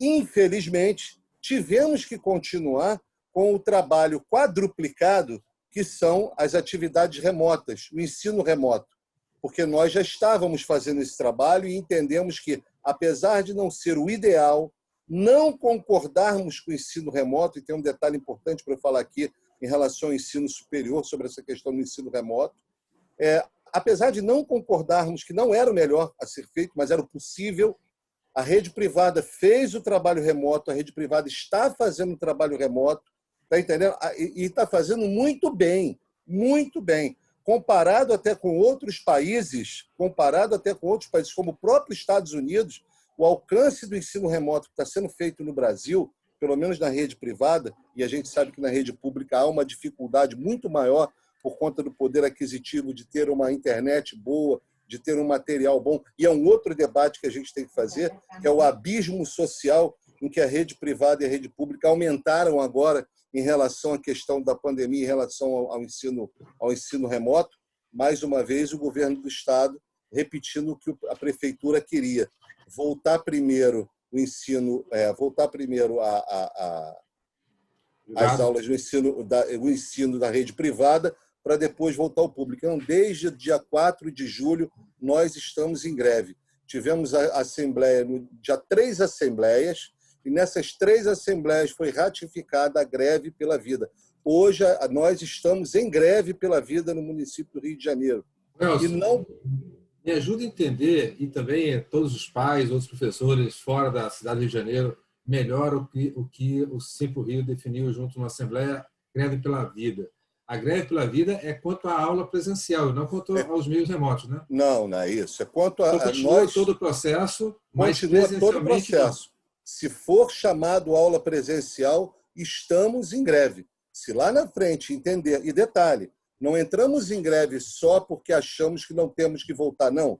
Entramos em greve porque entendemos que a ciência não demonstrou ainda condições para nós desse retorno. Haja vista o que nós acabamos de ver aqui com o doutor Hermano. A Fundação Oswaldo Cruz reafirmou isso. Não estamos em condição de retornar com essa... Não era para retornar shopping, não era para retornar praia, não era para retornar as corridinhas da rua, mas infelizmente estão retornando. E a escola, ela é um dos maiores focos, infelizmente, de transmissão. E é uma pena que eu acho que as pessoas só aprendem na dor, como aconteceu nos Estados Unidos, como infelizmente aconteceu no Amazonas, como está acontecendo na Alemanha, como aconteceu na Espanha, como aconteceu em Israel. Só quando começam a aparecer novamente os casos de contaminação é que as pessoas veem que tem que voltar para trás. Opa, fizemos errado, não era hora de abrir. Então, a nossa greve pela vida é uma greve das atividades presenciais. Porque a greve pela vida, gente, ela é uma defesa do trabalhador. Porque se o trabalhador não voltar a trabalhar, ele está protegido pela lei de greve. Ele não pode ser mandado embora. É uma questão trabalhista também, não é só uma questão política, é uma questão jurídica. Estar em greve pela vida agora é uma questão jurídica, é uma garantia do trabalhador. É uma questão de saúde, é uma questão de saúde sanitária. Só que a gente tem que perceber, companheiros e quem está nos acompanhando agora, muitas escolas, pelo menos aqui no Rio de Janeiro, já começaram a sinalizar, principalmente as que estão fazendo um trabalho remoto de maneira, vamos dizer, eficiente, né? Elas já declararam que não vão voltar, mesmo que o governo libere. Elas não vão voltar. Por que elas não vão voltar? Porque não querem assumir a responsabilidade de ter um aluno, um pai, um trabalhador administrativo da escola pegando a Covid e falecendo. Porque nós entendemos também, Robson, e o nosso jurídico também já entendeu isso, que se tiver alguém com problema na instituição de contaminação e até que venha a falecer, infelizmente, não vai ser o governador e nem o secretário de saúde que vai ser responsabilizado. Será o dono da escola que assumiu a responsabilidade de abrir. Por quê? Porque se há o dono da escola que diz não vou abrir minha escola até o final do ano porque eu tenho dúvida, então que o outro dono de escola que teve a certeza de abrir assuma a sua certeza, porque todas as atitudes têm ônus e bônus, tanto a de manter aberto quanto a de manter fechado. Então, assuma todos os pontos. E aí, para concluir, só um minuto, Robson, Sérgio, até para valorizar a sua pergunta, que eu tenho certeza que você vai fazer. Aqui nós estamos vivendo um problema seríssimo, e já percebemos isso também em outras redes do município, com alguns colegas falando também. A universidade privada está dando orientação já que não vai retornar com as atividades presenciais. Aí você vai falar, poxa, as universidades privadas são muito sérias, responsáveis, não vão voltar com as atividades presenciais porque elas perceberam que não vai ser bom. Não, não é isso. Sabe o que elas estão fazendo? Eu dava aula, estou dando um exemplo, eu dava aula em 3 turmas com 30 alunos. O Robson dava aula em 3 turmas de 30 alunos cada uma, nesse período passado de uma determinada mesma disciplina. O Robson é mais novo do que eu na universidade. O Robson tem uma hora-aula menor, porque a nossa convenção coletiva faz realmente a hora-aula do companheiro, que tem mais experiência, mais qualificação, recebeu uma hora-aula maior. Sabe o que eles fizeram? Eles pegaram todas as minhas, pegaram 2 turmas minhas e passaram para o Robson. O Robson não está com 5 turmas, o Robson continua com 3. Ou melhor, o Robson está com 2, porque na realidade o Robson agora ficou com 4, todas juntas, aglutinação de turmas. Então, uma turma que tinha 30 alunos, agora tem 90. tem 70, tem 80, tem 100 alunos. E o Robson continua ganhando a mesma coisa e eu ainda perdi carga horária. Gente, é o suprassumo do lucro que a universidade privada está fazendo agora. Reduz a carga horária de alguns, aumenta a quantidade de alunos na sala de outros e, gente, é uma forma maravilhosa. A pandemia, infelizmente, para aqueles que querem fazer a lucratividade, transformando o que era aula presencial e na pseudo-EAD, porque também não é EAD que está acontecendo, é aula remota, é ensino remoto, está fazendo com que eles venham a ganhar mais. A universidade privada hoje está ganhando muito com a pandemia, infelizmente, fazendo aglutinação de turmas. E está aqui registrada essa denúncia. Nós já fizemos ontem uma reunião com o SEMERGE, que é o sindicato patronal, denunciando isso que está ocorrendo com as universidades. Denunciando. E solicitamos ao SEMERGE que ele tome uma posição junto às universidades, porque a nossa convenção coletiva, pelo menos aqui no Rio de Janeiro, ela determina um máximo de 60 alunos em sala, o que já é muito, mas foi uma convenção coletiva feita lá atrás, mas nós entendemos que temos que lutar. Então, é greve pela vida, não aceitamos esse retorno e esperamos uma solução. E proponho aqui que a gente busque uma reunião com o secretário de saúde para ele explicar de onde ele tirou, porque nós tivemos uma reunião com o secretário estadual de educação. Só para concluir, Robson, estou passando um pouquinho de tempo, o secretário estadual de educação, Pedro Fernandes, e ele disse que quem determinou a saída agora, com essas datas, foi a Secretaria de Saúde. E a Secretaria de Saúde é que determinou que primeiro saísse entrasse em funcionamento as escolas privadas, para depois de 20 dias entrarem as escolas públicas. Então, se a Secretaria de Saúde encontrou a solução para isso, ela vai ter que nos explicar qual foi essa solução, porque a Fundação Oswaldo Cruz não encontrou ainda, a UFRJ não encontrou ainda, a UERJ não encontrou ainda, e, por exemplo, em São Paulo, o Instituto Butantan não encontrou ainda. O município de São Paulo, a prefeitura, para concluir, disse que ia abrir as escolas em setembro, lá em julho. Já voltou atrás. Se vai ser outubro, e olhe lá, talvez nem volte a prefeitura de São Paulo as escolas, tanto públicas quanto privadas, tá? Tanto é que o Sinep de lá está querendo entrar na justiça para forçar a abertura. Os juízes vão também ter que assumir a responsabilidade de estar colocando crianças na rua para se contaminarem. É o Poder Executivo, é o Poder Legislativo e é o Poder Judiciário tendo que assumir essa responsabilidade, porque a ciência ela não está assumindo e os trabalhadores eles preservam a sua vida. Não vão aceitar esse tipo de matança e genocídio que está sendo posto. Obrigado e desculpe ter passado o tempo. Elson, eu volto com você daqui a pouco, Elson. Eu queria ouvir agora o Marcelo. Marcelo, desculpa fazer uma saudação a você inusitada, mas eu quero fazer uma saudação ao companheiro Marcelo Botafoguista, ou Botafoguense. Né? Eu voltei, hein? Ô, rapaz. Companheiro, como é que está? O Grossi está na área novamente, hein? A gente volta ao Grossi depois do Marcelo. Depois eu queria fazer uma observação, por favor, okay. Robson. Ok, meu irmão. A gente volta, fecha com o Marcelo, depois a gente volta no Grossi, no Sérgio e no Elson para a gente poder fazer o nosso encerramento.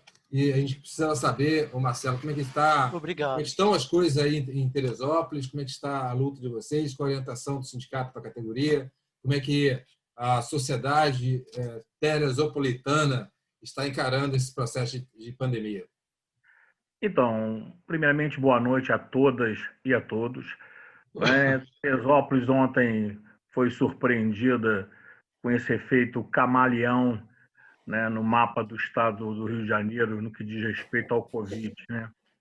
De uma hora para outra, estava tudo ficou amarelo, tudo ficou bem, enfim.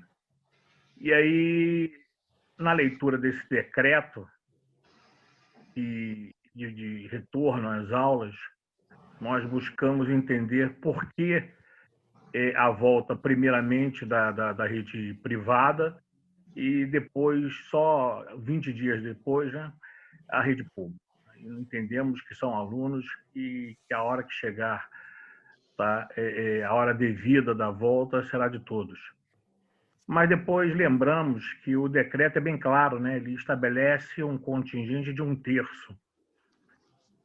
E é notório que a rede privada tem um contingente bem menor que a rede pública. Então, os cobaias serão no número menor, né? E é óbvio que esses alunos da rede privada, a grande maioria, não usam o transporte público. Vão de van, vão com carro com os pais, enfim. Entendemos que essa medida, tá, de colocar primeiro os alunos da rede privada, né, sem fundamento nenhum de um órgão competente como é a Fiocruz, certo? Só tem essa finalidade. De repente, daqui a 10 dias, eles vão avaliar, olha, ver quantos alunos da rede privada, né, que são poucos, e será só 1/3, né? Como é que ficou essa situação desses alunos, tá? Se muitos morreram, se não morreram, se contraíram o vírus ou não. Enfim, é inexplicável, né, essa decisão sem a chancela de uma Fiocruz. Eu acho que, né, o Estado do Rio de Janeiro, o município do Rio de Janeiro, tem a felicidade de comportar a Fiocruz ali, né, e né, faz um pouco caso enorme de uma instituição de peso que é a Fiocruz. Bem, Teresópolis. Teresópolis vem num aclive acentuado de número de casos. Para você ter ideia, no dia 15/8, nós tivemos, em relação ao dia 14, 49 casos. Ontem, no dia 19, em relação ao dia 18, foram 126 novos casos. Então, praticamente, triplicou o número de novos casos do dia 15 ao dia 18. Em uma semana, nós tivemos aí 445 novos casos em Teresópolis. Que hoje não, porque Marcelo, só para a gente ter como referencial, qual é a população total de Teresópolis para ter 100 infectados um dia? Cara, eu acho que hoje a população ela é da ordem de 200 mil habitantes. Né, o doutor Hermano estava colocando de que uma doença sob controle teria um infectado a cada 100 mil. Então, vocês estão com 100 infectados em 200 mil? 126, cara. A situação é que a situação aqui é muito ruim, né? A situação em Teresópolis é muito preocupante, mas aqui Teresópolis é o mesmo caso de Friburgo. Teresópolis é a terra de Bolsonaro, né? É a terra em que 80% daqueles que votaram, de todos os que votaram, aliás, quase 80% votaram, né, a favor de uma gripezinha. Enfim, mas a questão não é essa, a questão é que a coisa é alarmante, as pessoas estão usando... não estão usando máscaras, não estão usando nada, não estão se cuidando. A situação é muito perigosa, vamos dizer assim. E estamos aguardando o fim de um decreto municipal, que será agora no dia 24, e que o prefeito vai tomar uma posição do que ele vai fazer. Ele é do mesmo partido do governador, e a gente, num primeiro momento, achou até que ele vai seguir o governador. Porém, foi feita uma pesquisa em Teresópolis em que 75% a 80% de pais de alunos não querem a volta. E aí, como ele é pré-candidato, né, ao pleito desse ano, ele vai ter que decidir se ele acompanha o governador, né, e dá um tiro no pé, ou se ele, né, acompanha a luta pela vida. Nós estamos aguardando um posicionamento desse decreto do prefeito, que hoje o secretário municipal de Educação, felizmente, deixou bem claro que não vai obedecer nada do Estado, que o Estado não tem ingerência sobre o município, correto? E que vai ouvir a Secretaria Municipal de Educação e que, na hora devida, na hora adequada, tá, vai fazer um tipo de pronunciamento. Então, nós estamos acreditando nessa postura do secretário municipal de Educação, que deixou bem claro que tem consciência, tem o discernimento de que Teresópolis a situação é muito grave, né? E vamos ver o que vai acontecer no dia 24. Tá? E aí, dependendo do que for o dia 24, a gente começa aí a luta, né? Uma campanha mais intensa aqui no município de Teresópolis pela vida, né? Eu acho que pouco optado pela vida é muito ruim, né? E o Elcio falou, né? Infelizmente, as pessoas só aprendem com a dor. Quando os mortos, os doentes forem os seus, aí, de repente, o cara vai cair na real. Tá bom? Tá? Então, um forte abraço para todos aí. E estamos na luta. Obrigado. A luta continua. Obrigado. Vamos continuar lutando pela vida. Nós já estamos no limite do nosso prazo, mas o companheiro Elcio, e tem mais algumas pessoas que querem falar novamente, mas o companheiro Gross, que está cada vez mais charmoso, vai chegando no final do ano, ele já está com a barba mais charmosa, né?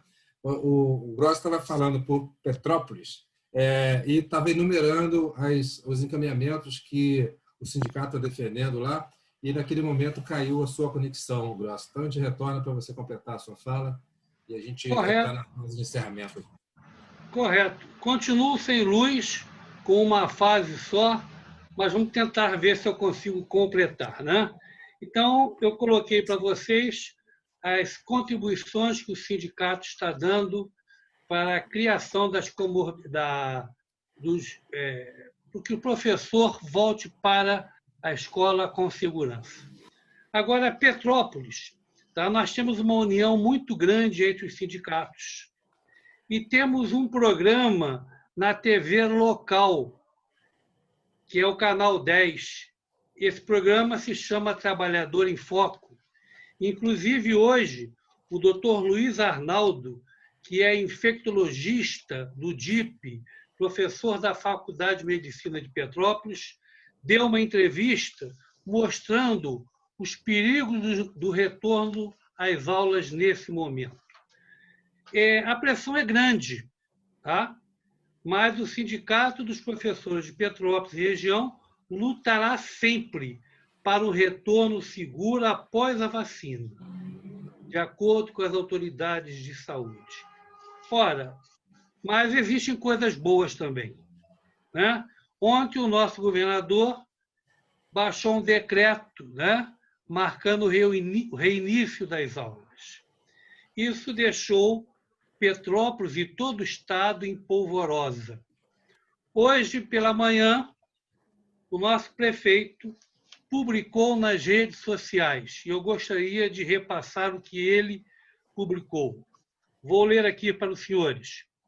Gostaria de iniciar esta quinta-feira tranquilizando os pais dos alunos das redes públicas e privadas do ensino de Petrópolis. Todos sabem, desde o início da pandemia, o nosso compromisso foi sempre o de salvar vida. Nosso município não tem previsão para o retorno das atividades escolares dentro das unidades de ensino. Ontem, o governo do estado anunciou as datas do retorno das aulas das redes privada e pública por meio do Diário Oficial. Quero lembrar, desde o início da pandemia, cada município tem autonomia para determinar e regulamentar medidas de enfrentamento à Covid-19. A suspensão das aulas aqui na nossa cidade é válida para escolas públicas e privadas. Nosso decreto continua valendo. Volto a reafirmar, não temos previsão para o retorno das atividades escolares e que criamos um grupo de trabalho que segue avaliando o momento ideal para o retorno e como serão e como retomaremos. Nossos técnicos da área de saúde estão avaliando diariamente o avanço da doença em nosso município. Nosso foco nesse momento, sabendo que a pandemia ainda não acabou, é de preservar e proteger a vida dos petropolitanos. Faremos tudo com muita responsabilidade, pensando na saúde de cada um de nós. sendo assim, desejo um bom dia. Esta foi a publicação do prefeito hoje, tá? Nas redes sociais, que deu um alívio a toda a nossa categoria. Gostaria de dizer mais o seguinte: a gente tem, tá? A gente usa muito, melhor dizendo, as redes sociais. E temos a grande maioria dos pais de alunos a nosso favor. Recebemos no sindicato inúmeros telefonemas nos dando apoio e pedindo para que a gente lute para que essas aulas só retornem depois da criação da vacina. E, para finalizar, tá? Eu quero finalizar dizendo o seguinte: o ano letivo nós recuperamos, uma vida jamais. Quantos de nós já repetimos um ano, refizemos um ano, e nem por isso deixamos de sobreviver? Estamos aí lutando pela categoria, lutando em nossas profissões. Então, senhor pai, preserve a vida do seu filho. Seu filho não é cobaia, tá? Preserve a vida do seu filho e a vida de toda a sua família. Muito obrigado e desculpa aí pelo problema da luz, mas deu para terminar. O professor Elson, que fala por Simpetrópolis, professor de Química, né? Então, já é Não, biologia. Biologia. Na área exatamente da saúde. Então, muito próximo. Não desqualifica, não. Pô, olha lá. Não pela química, mas pela biologia. Pela biologia. Pela biologia. Antes de passar a fala para os três que já pediram a inscrição para considerações comentário finais, só. Vou passar para você, para o Rico, para o Elcio fazer considerações finais. Tá, eu queria, antes de passar para entrar na fase final, eu queria registrar aqui, o Elson já o fez, eu reforço, os nossos agradecimentos. Agradecimento, primeiro, ao nosso jornalista Gaba, porque ele propôs e criou todas as condições para estarmos aqui nessa live. Agradecer ao Rafael, do Simpro Rio, que é um técnico que está lá. Agradecer ao Simpro Rio por ter colocado a sua estrutura técnica também de suporte. Agradecer muito o professor doutor pneumologista, doutor Hermano Castro, que é diretor da Escola Nacional de Saúde Pública da Fiocruz, a Escola Nacional de Saúde Pública Sérgio Arrouca, que esteve conosco e fez todas as provocações e orientações para que a gente tenha a conclusão clara de que o que nós estamos fazendo é a defesa da vida. Agradecer a Jacimar pelo Simpro Norte Noroeste Fluminense ter estado conosco e participando. Agradecer a nossa funcionária Sandra Vergetti, que está aqui conosco e participando atentamente para fazer suas anotações e fazer uma ata da nossa reunião, da nossa live. Agradecer a doutora Anayanzi Gonzalez. Eu acertei o nome direitinho, dona Anayanzi? Agradecer a sua participação conosco. O Fred estaria participando e, por questões de saúde da família, a doutora Anayanzi veio substituir o Fred na última hora. Seja muito bem-vinda. Parabéns e obrigado pela participação. Agradecer ao Fábio Rocha, que está aqui participando pelo Simpro Macaé. Obrigado, Fábio. Marivaldo, que não pôde conosco, está aqui presente. Obrigado, Marivaldo. Agradecer a Carla, que fez fala pelo Simpro Baixada. Meu amigo botafoguense, Marcelo, por Simpro Teresópolis, que hoje está mais feliz do que ontem, né? Naturalmente, como está o Gaba também. Agradecer o Rodrigo, que está aqui participando conosco pelo Simpro Lagos, e aqueles que pediram a fala. O Gross, que é o meu tesoureiro na federação e, enfim, a nossa referência no movimento sindical. Agradecer o Elson pelo Simpro Rio, porque a exposição do Elson é sempre uma exposição importante pela sua liderança e vanguardismo na luta, seja pelo Simpro, seja pelo CEP. Agradecer o Rico e o Simpro Friburgo de estar aqui junto com a federação, sempre atuando de forma participativa.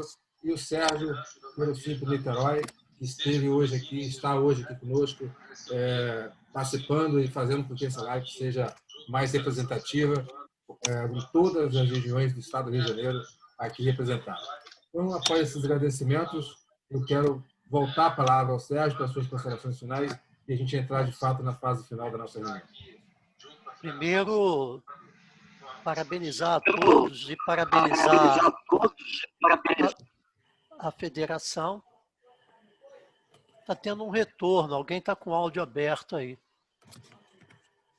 Como eu estava falando, parabenizar a todos e a federação, na figura do Robson Terra, pela acertada atividade, né?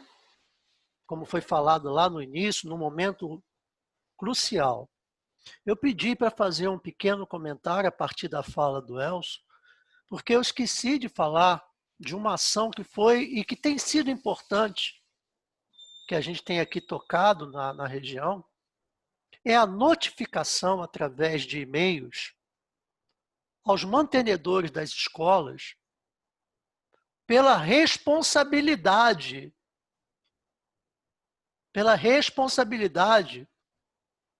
que eles têm pela reabertura das suas escolas, pela pressão que eles estão fazendo. E uma coisa absurda que eu acredito que esteja acontecendo em outras regiões também. Alguns donos de escola estão transferindo para os pais se eles querem ou não que os filhos voltem para as escolas. Olha que absurdo. Jogando com a população. Então, para o nosso bem, a população está sensível ao nosso movimento. Eu acho que o caminho acertado já foi colocado aqui por alguns companheiros. Vamos exercer pressão junto com a sociedade civil, junto às prefeituras das cidades onde nós atuamos.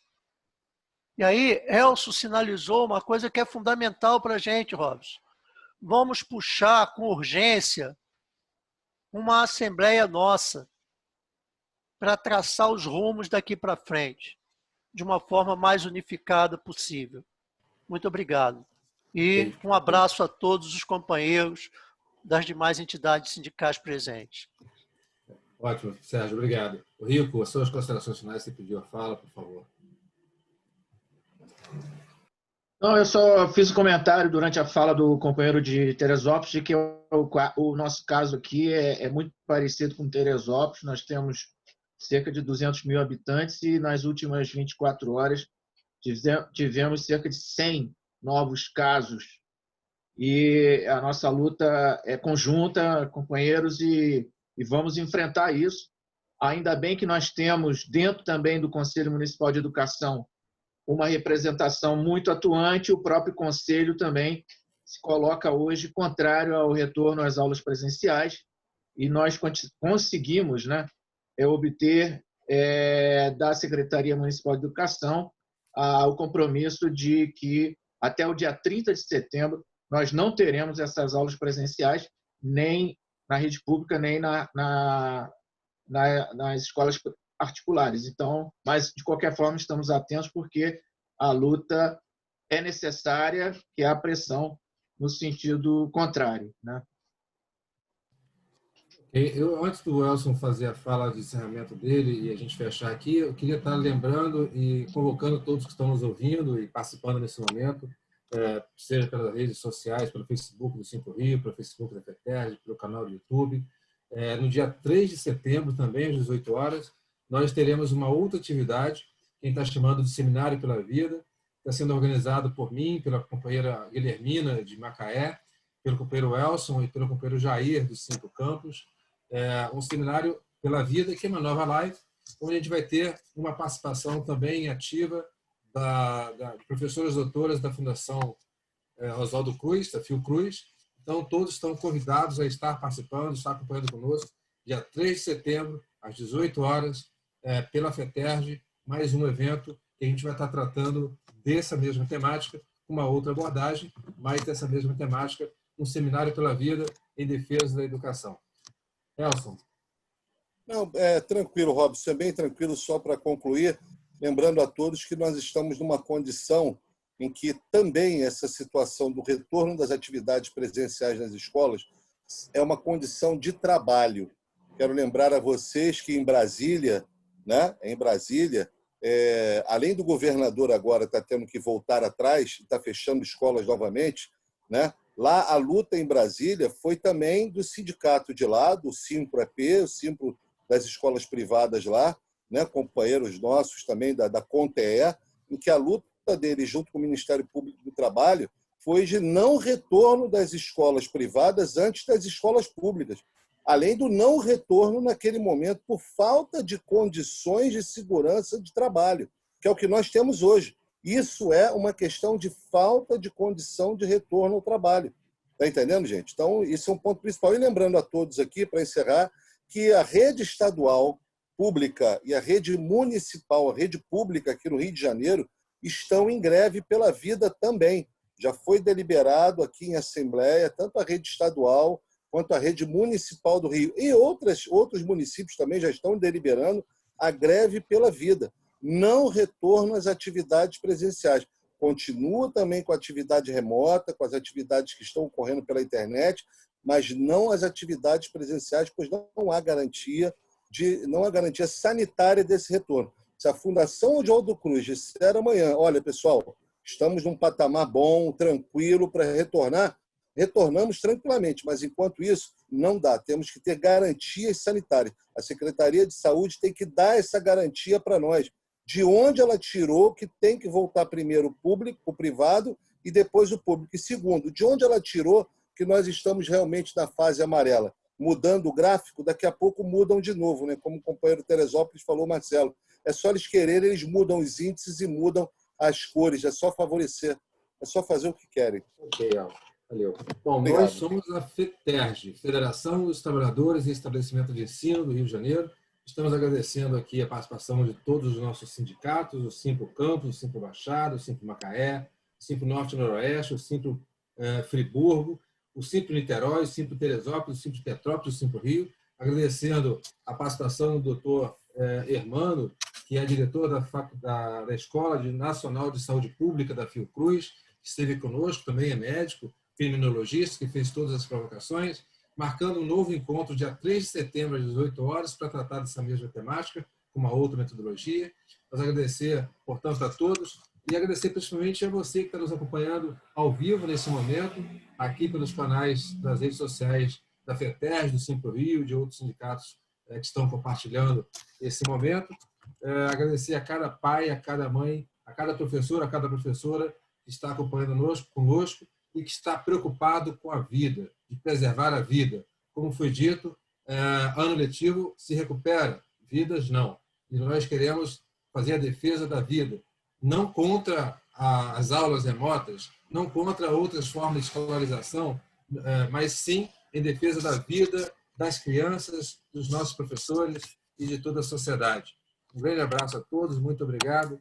E a gente dá como encerrada a nossa live de hoje. Um abraço, boa noite. Boa noite. Um abraço a todas e a todos. Muita paz. Um abraço a todos. Um abraço a todos e a todas. Saúde a todas as pessoas. Boa noite. Um abraço. Um abraço a todos e a todas.